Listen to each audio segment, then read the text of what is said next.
बिस्मिल्लाहिर्रहमानिर्रहीम। Hello dear student, welcome back. I hope कि आपने ईद मना लिया होगा। फिर हम लोग असर उसी तरह जैसे हम लोग चलते आ रहे थे फिर से क्लास को स्टार्ट करेंगे। आज हम लोग ये क्लास 6 रेडियंस पार्ट 1 क्लास 6 वस्तानिया दोम जो आपकी ये बुक है बच्चों, आप देख सकते हैं रेडियंस की जो क्लास 6 में चलती है, जो आपकी बुक है। और आज हम लोग जो चैप्टर है लेसन नंबर 3, ये लता मंगेशकर जो आपको दिख रहा है यहाँ पे स्क्रीन पे, ये इसी बुक का ये चैप्टर लेसन 3 है। यानी हम लोग आज जो इस बुक से पढ़ेंगे वो लता मंगेशकर, ये हेडलाइन आपका है द मेलोडी क्वीन। बच्चे इससे रिलेटेड कुछ वर्ड्स हैं जिनको चैप्टर पढ़ने से पहले, कोई लिटरेचर पढ़ने से पहले जानना बहुत ज़रूरी है, ताकि आप उसको अच्छे से मीनिंग को क्लैरिफाई कर सकें, उसको निकाल सकें। देख सकते हैं आप पेट्रियोटिक यानी मोहब्बे वतन, जिसको देशभक्त बोलते हैं, देश के प्रति कुर्बानी देना, उसके प्रति मोहब्बत होना। ये सेक्रीफाइस, कुर्बानी देना किसी भी चीज़ में हो, चाहे जान से हो चाहे अपनी मेहनत से हो, कोई भी क्लासिकल ही है। रोल डाउन मतलब टपकना, कोई भी रोल डाउन का मतलब होता है टपकने के सेंस में यहाँ पे है। और अनचेक्ड मीन्स है बेरोक टोक। तो बच्चे ये कुछ वर्ड्स जो हैं आपके यहाँ डिफ़िकल्ट वर्ड हैं, जो इस चैप्टर में लेसन में कुछ है आपका, आपको जानना ज़रूरी है। आप देख सकते हैं बोर्ड में भी, आप स्क्रीनशॉट भी ले सकते हैं इनका। तो बच्चे देखते हैं आपका जो येलो लाइन इंट्रोडक्शन के लिए आपके लिए है, वो येलो लाइन थोड़ा सा देखते हैं क्या है इसमें।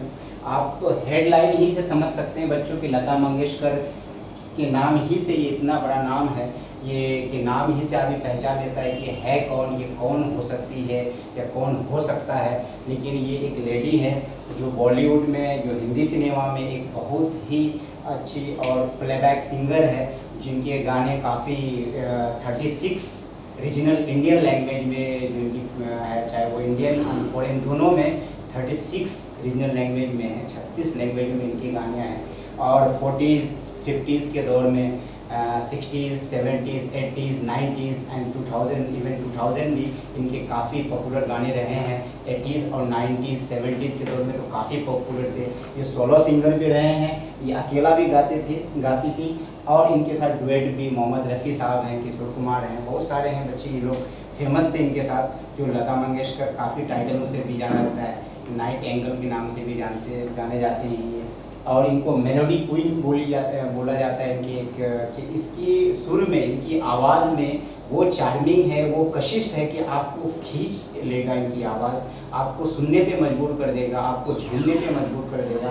वैसे भी सॉन्ग्स हैं इसके, सैड सॉन्ग टाइप के, कि आपके आंसू जो आंखों से टपक सकते हैं अगर इनके गाने आप सुन ले दिल से। लता मंगेशकर, क्योंकि आज का जो दौर है वो काफ़ी बदल गया है, रैप का दौर आ गया है बच्चे। कभी ये आपका कुछ क्वेश्चंस है, फर्स्ट देख सकते हैं आप कि have you ever heard any song sung by Lata? क्या आपने कभी लता के गाए हुए गाने को सुने हैं? बिल्कुल, ऑफ कोर्स हम जनरली सुनते हैं कहीं पे भी, चाहे वो मोबाइल से हो, टीवी से हो, जनरली आते जाते काफ़ी सारे गाने हैं, काफ़ी बहुत ज़्यादा इन्होंने गाना गाया। जो गाना एक देशभक्त में फेमस था, इनका गाना ए मेरे वतन के लोगों ज़रा आँखों में भर लो पानी, इस टाइप का एक गाना जो देशभक्त में, नेहरू जी को भी ये गाना बहुत ही पसंद आया था। क्योंकि उस दौर में 1960 में 62 में वार हुआ था, जो कुछ आर्मीज़ जो है हमारे चले गए थे, शहीद हो गए थे हमारे इंडियन आर्मी। जो ये गाना जिस पे डेडिकेट किया गया था, बहुत ही नम आँखों से इस गाने को सब गुनगुनाते थे, सुनते थे।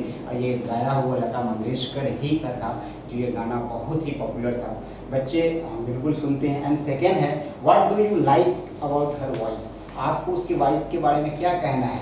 बिल्कुल बहुत ही चार्मिंग वॉइस है, उसकी कोई मिसाल नहीं है कि लता मंगेशकर की आवाज़ जैसी कोई किसी और की भी आवाज़ हो सकती है। अभी उस बॉलीवुड में इनकी कोई पहचान, इनकी कोई जगह नहीं ले सकता है, बेमिसाल है क्योंकि इसकी आवाज़ काफ़ी लाखों। क्योंकि आज बॉलीवुड, हिंदी सिनेमा अगर कोई फीमेल कैरेक्टर से अगर कोई सॉन्ग जाना जाता है तो इन्हीं का नाम सबसे पहले आता है।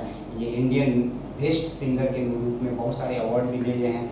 तो बच्चे चलते हैं हम इनके ए मेरे वतन के लोगों, ये काफ़ी देशभक्त में गाना भी फेमस है इनका। तो बच्चे चलते हैं थोड़ा क्या बुक से क्या कहना चाह रहे हैं राइटर ने, तो देखते हैं। Tears rolled down unchecked and Nehru wept like a child to hear the patriotic song.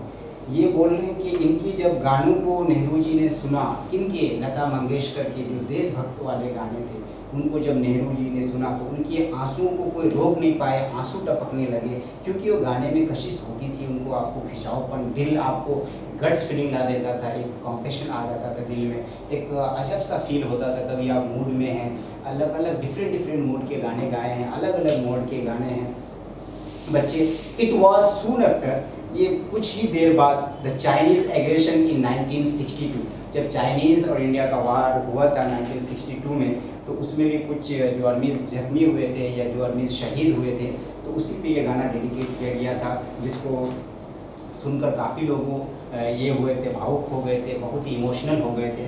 Lata's song immortalize the heroic deeds of our soldiers who sacrificed their lives for the country.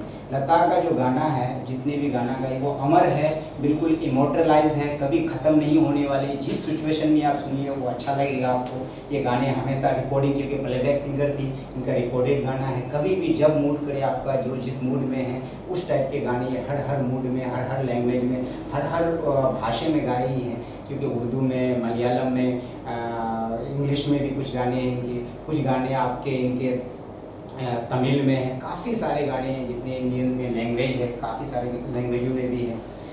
And since then, तब से this song has become the epitome of the patriotic songs. जब से वो शहीद हुए 1962 में, जो वार हुआ था, तब से ये गाना बहुत ही फेमस हो गया था। ए मेरे वतन के लोगों, ये वाला गाना डेडिकेट किया गया था आर्मी लोगों को, जो अपनी जानों को शहीद कर दिए थे देश के लिए।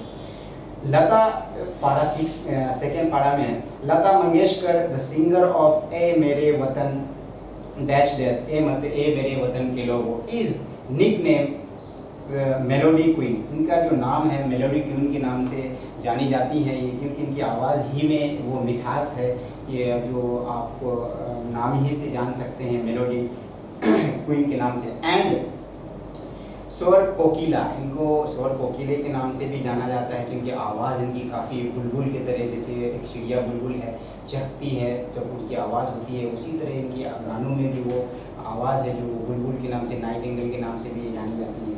शी वॉज बोर्न ऑन 28 सितंबर 1929। ये 1929 में इनकी जन्म हुई, इनकी पैदाइश हुई 1929 में, 1929 में, in Maharashtrian family residing in Indore in Madhya Pradesh. जो ये रहने वाली थी मध्य प्रदेश की, जो इंदौर में आता है, मध्य प्रदेश स्टेट है, उसके अंदर इंदौर है, इंदौर की रहने वाली है, लेकिन ये पैदा हुई थी महाराष्ट्रियन फैमिली, महाराष्ट्र में।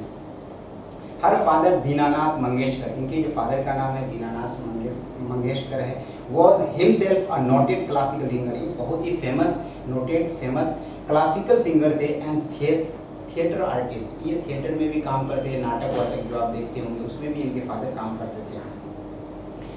हर मदर्स नेम वॉज सुदामती, इनकी जो माँ का नाम है सुदामती है, क्योंकि लता मंगेशकर के माँ का नाम सुदामती है।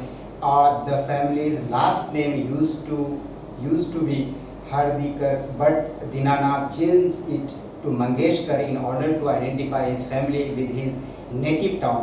इनका जो पहले, अभी तो लता मंगेशकर, जो मंगेशकर वर्ड है ये पहले हार्दिकर वर्ड था, जो हर्दिकर वर्ड यूज़ किया जाता था, लेकिन बाद में इनका नाम मंगेशकर पड़ा। इनके फादर ने इनके नाम को चेंज कर दिया था, अपने फैमिली के टाइटल ही को चेंज कर दिया था।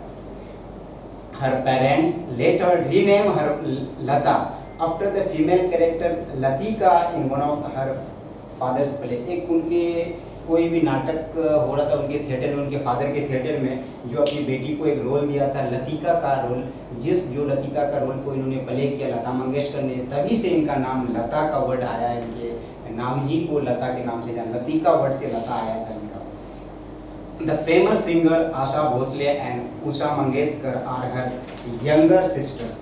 इन जो आशा भोसले और उषा मंगेशकर इनकी दो बहनें हैं, जो इनकी छोटी दो बहनें हैं। ये लता मंगेशकर बड़ी है और इसकी दो छोटी बहन है, जिनका नाम है आशा भोसले एंड उषा मंगेशकर। आशा भोसले को भी आप जानते होंगे, ये इनकी भी काफ़ी सारे गाने हैं, आप बॉलीवुड में सुन सकते हैं, हिंदी सिनेमा में, ये भी प्लेबैक सिंगर हैं।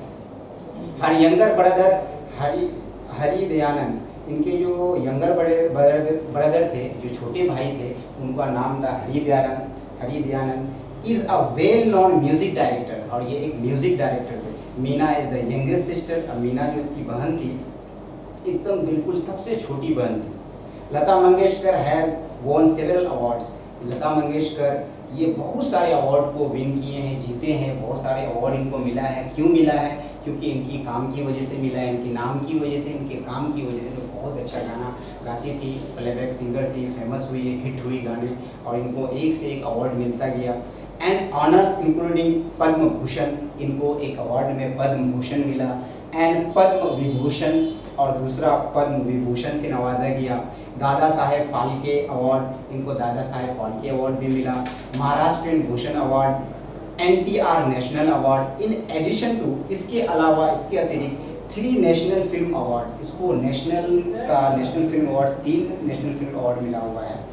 उसके बाद 12 Bengal film journalist association award, इनको बंगाल की तरफ से भी अवार्ड मिला है। And film best female playback singer award, और फिल्म फेयर का भी बेस्ट प्लेबैक सिंगर के तौर पर इनको अवार्ड मिला है। In 1969, she made the unusual gesture of giving up the Filmfare Best Female Playback Singer। एक वक्त ऐसे भी था कि इनका प्लेबैक सिंगर में सबसे ऊपर नाम आता था, और फिल्मफेयर अवार्ड में इनको अवार्ड भी मिलता था। In order to promote fresh talent, ये एक बहुत ही डाउन टू अर्थ बंदी थी, बहुत ही गांव खैर से आई हुई बंदी थी। अपने आवाज़ के कारण, अपने मेहनत के कारण, इन्होंने बहुत मेहनत की अपने गाने में, जिनकी वजह से वो काफ़ी सारे अवार्ड मिले। एक फ्रेश टैलेंट के नाम से जाना जाता है कि एक फ्रेश थे, एकदम गांव से आकर के इतने बड़े प्लेटफॉर्म को मिला है, और आज इनके नाम से बॉलीवुड के गाने जाने जाते हैं। She was later awarded film fair life time achievement award in 1993। 1993 में इनको लाइफ टाइम अचीवमेंट अवार्ड मिलता है, जो सारे काम के बदले में दिया जाता है कि जितना उनके अचीव रहता है, जिनका उनका कितना योगदान रहा, उनके कंट्रीब्यूशन रहा बॉलीवुड में, सिंगर में, जिस फील्ड में हो, तो इनको 1993 में मिला हुआ है।